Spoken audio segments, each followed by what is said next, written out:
Great Expectations by Charles Dickens. Chapter 1. My father's family name being Pirrip, and my Christian name Philip, my infant tongue could make of both names nothing longer or more explicit than Pip. So I called myself Pip, and came to be called Pip. I gave Pirrip as my father's family name on the authority of his tombstone and my sister, Mrs. Joe Gargery, who married the blacksmith. As I never saw my father or my mother, and never saw any likeness of either of them, for their days were long before the days of photographs, my first fancies regarding what they were like were unreasonably derived from their tombstones. The shape of the letters on my father's gave me an odd idea that he was a square, stout, dark man with curly black hair. From the character and turn of the inscription, "Also Georgiana, wife of the above," I drew a childish conclusion that my mother was freckled and sickly. To 5 little stone lozenges, each about 1.5 feet long, which were arranged in a neat row beside their grave, and were sacred to the memory of 5 little brothers of mine, who gave up trying to get a living exceedingly early in that universal struggle, I am indebted for a belief I religiously entertained, that they had all been born on their backs with their hands in their trouser pockets, and had never taken them out in this state of existence. Ours was the marsh country, down by the river, within, as the river wound, 20 miles of the sea. My first most vivid and broad impression of the identity of things seems to me to have been gained on a memorable raw afternoon towards evening.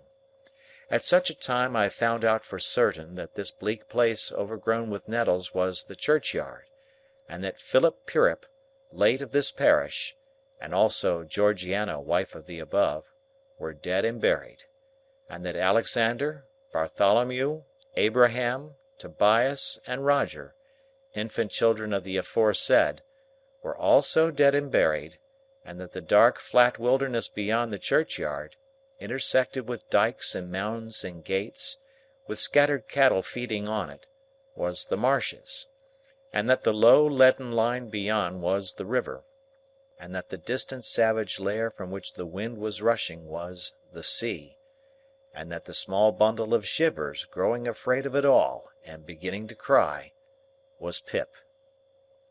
"Hold your noise!" cried a terrible voice, as a man started up from among the graves at the side of the church porch. "Keep still, you little divil, or I'll cut your throat!" A fearful man, all in coarse grey, with a great iron on his leg. A man with no hat, and with broken shoes, and with an old rag tied round his head. A man who had been soaked in water, and smothered in mud, and lamed by stones, and cut by flints, and stung by nettles, and torn by briars, who limped, and shivered, and glared, and growled, and whose teeth chattered in his head as he seized me by the chin. "Oh, don't cut my throat, sir!" I pleaded in terror. "Pray don't do it, sir!" "Tell us your name," said the man. "Quick!" "Pip, sir." "Once more," said the man, staring at me. "Give it mouth." "Pip. Pip, sir." "Show us where you live," said the man. "Point out the place." I pointed to where our village lay, on the flat inshore among the alder trees and pollards, a mile or more from the church.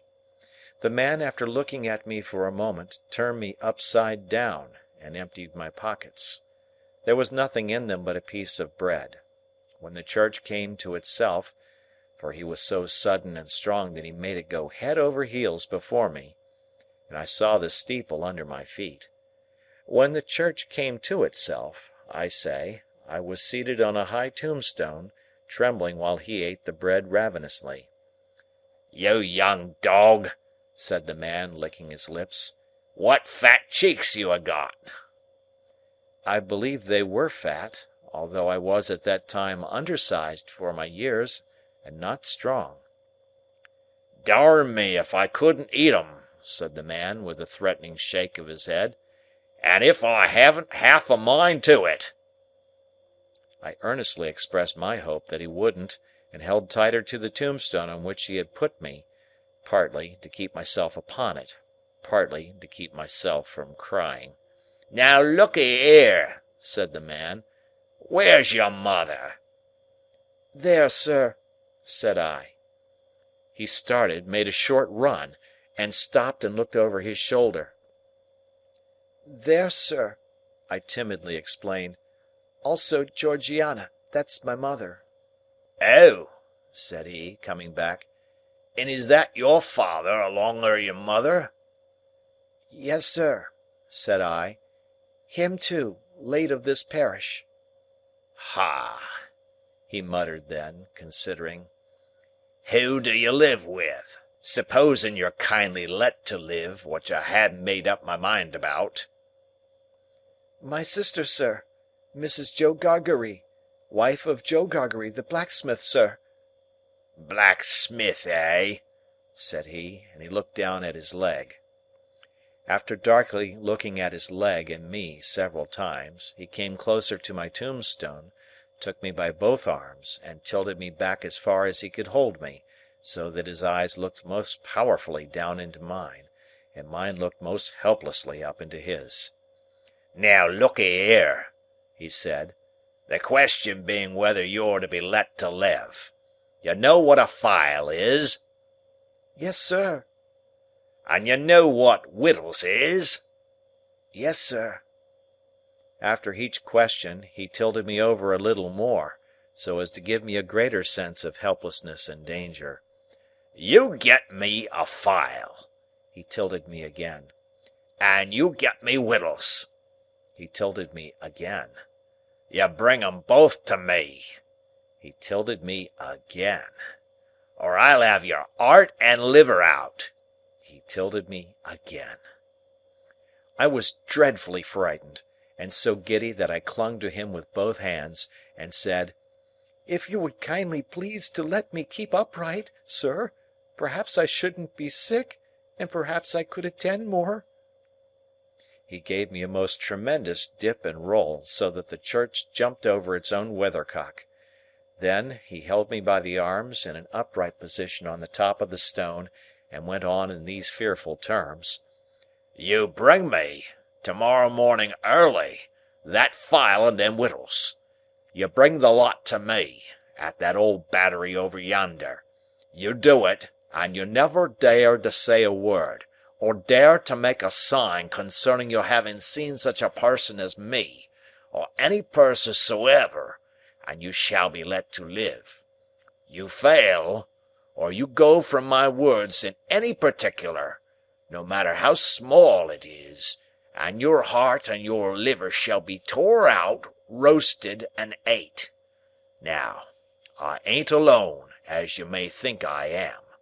There's a young man hid with me, in comparison with which young man I am an angel. That young man hears the words I speak. That young man has a secret way peculiar to himself of getting at a boy, and at his heart, and at his liver.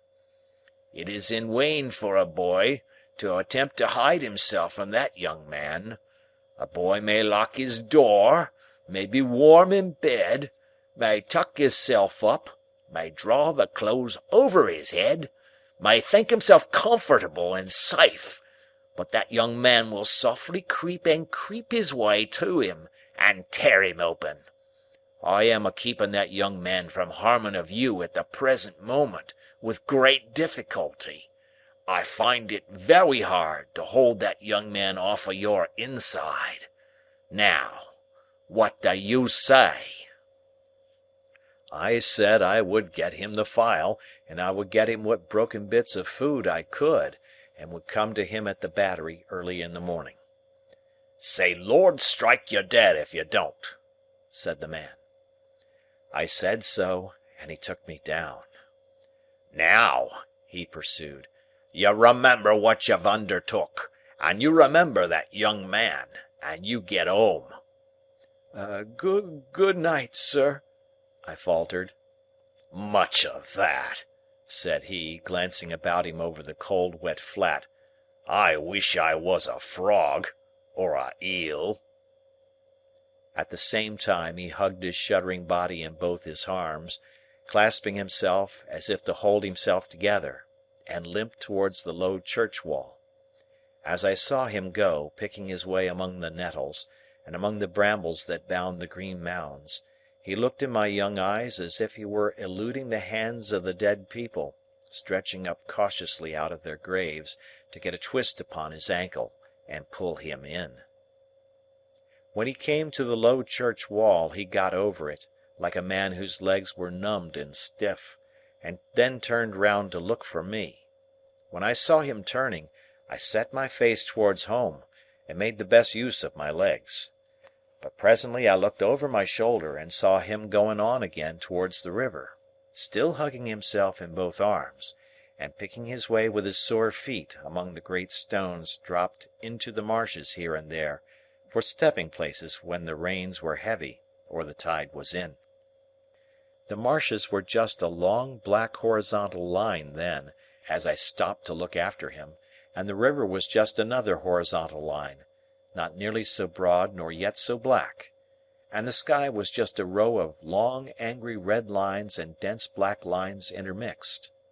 On the edge of the river I could faintly make out the only two black things in all the prospect that seemed to be standing upright. One of these was the beacon by which the sailors steered, like an unhooped cask upon a pole, an ugly thing when you were near it; the other, a gibbet, with some chains hanging to it which had once held a pirate. The man was limping on towards this latter, as if he were the pirate come to life and come down, and going back to hook himself up again. It gave me a terrible turn when I thought so, and as I saw the cattle lifting their heads to gaze after him, I wondered whether they thought so too. I looked all round for the horrible young man, and could see no signs of him. But now I was frightened again, and ran home without stopping. End of chapter.